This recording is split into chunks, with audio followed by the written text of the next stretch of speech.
અમદાવાદના નરોડા સ્થિત 700 વર્ષ જૂના ગોડીજી પાર્શ્વનાથ જૈન દેરાસરમાં ગુરુ કલ્યાણ કૃપા પાત્ર પરમ પૂજ્ય આચાર્ય શ્રી શિવસાગર મહારાજ સાહેબ અને સ્ત્રોત પ્રભાવક શ્રી મુનિરાજ ઋષભ સ્વાગર મહારાજ સાહેબના ચાતુર્માસ પરિવર્તન પ્રસંગે નરોડા મહાજન પાંજરાપોળ ખાતે ભવ્ય પરિવર્તન પ્રસંગ યોજવામાં આવ્યો। ચોમાસી 14 એટલે કે જૈન શ્વેતાંબર મૂર્તિ પૂજક સમાજના ચાતુર્માસની મંગળવારે પૂર્ણાહુતિ થઈ છે।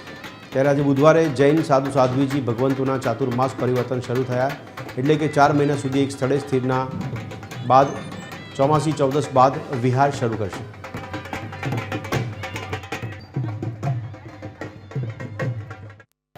कार्तक सुद पूनमना आज शुभ दिवसे बुधवारे चातुर्मास परिवर्तन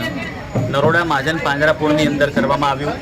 અને ચતુર્વિધ શ્રી સંઘની સાક્ષીની અંદર ખૂબ ઉત્સાહ અને આનંદપૂર્વક ગુરુદેવને ચાતુર્માસ પરિવર્તન કરવામાં આવ્યું છે અને સકળ શ્રી સંઘ સાથે મળીને એની જોરદાર ઉજવણી કરી રહ્યું છે। ચાતુર્માસ પ્રવેશ પણ અમારા ત્યાંથી જ થયો હતો અને ખૂબ આગ્રહ કરીને અમે નંદીગ્રામ ગયા હતા અને ત્યાંથી અમને અહીંયા પ્રવેશ માટે આગ્રહ કરીને અહીંયા ચાતુર્માસ માટે વિનંતી કરી હતી અને આજે બાપજીનો ચાતુર્માસ પરિવર્તન પણ અહીંયા શ્રીનાથ હાઈજ મારા ઘરેથી થયો અને પાંજરાપોળમાં આજે એમનું પરિવર્તન પણ અહીંયાથી બહુ સરસ રીતે થયું।